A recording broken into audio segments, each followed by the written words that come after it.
Hello everybody, welcome back to HardReset.Info channel. In today's video, I want to show you how to fix battery percentage not showing on your POCO C85.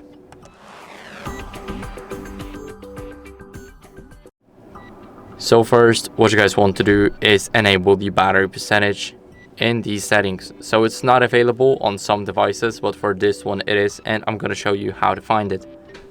Basically, we need to go over to the settings. Here we need to scroll down, not into the battery, but into the notifications and status bar. And right here in the status bar section at the bottom, we will have the battery indicator. Now, if it's set to graphical, then you won't be able to see your battery percentage, but whenever you change it to percentage in the icon or just outside the icon, then you'll be able to see that my phone is at 100% now, or just change it like that. So it's totally up to your preference. I hope this video was helpful. If it was, then leave a like, subscription and a comment, and I'll see you in the next one.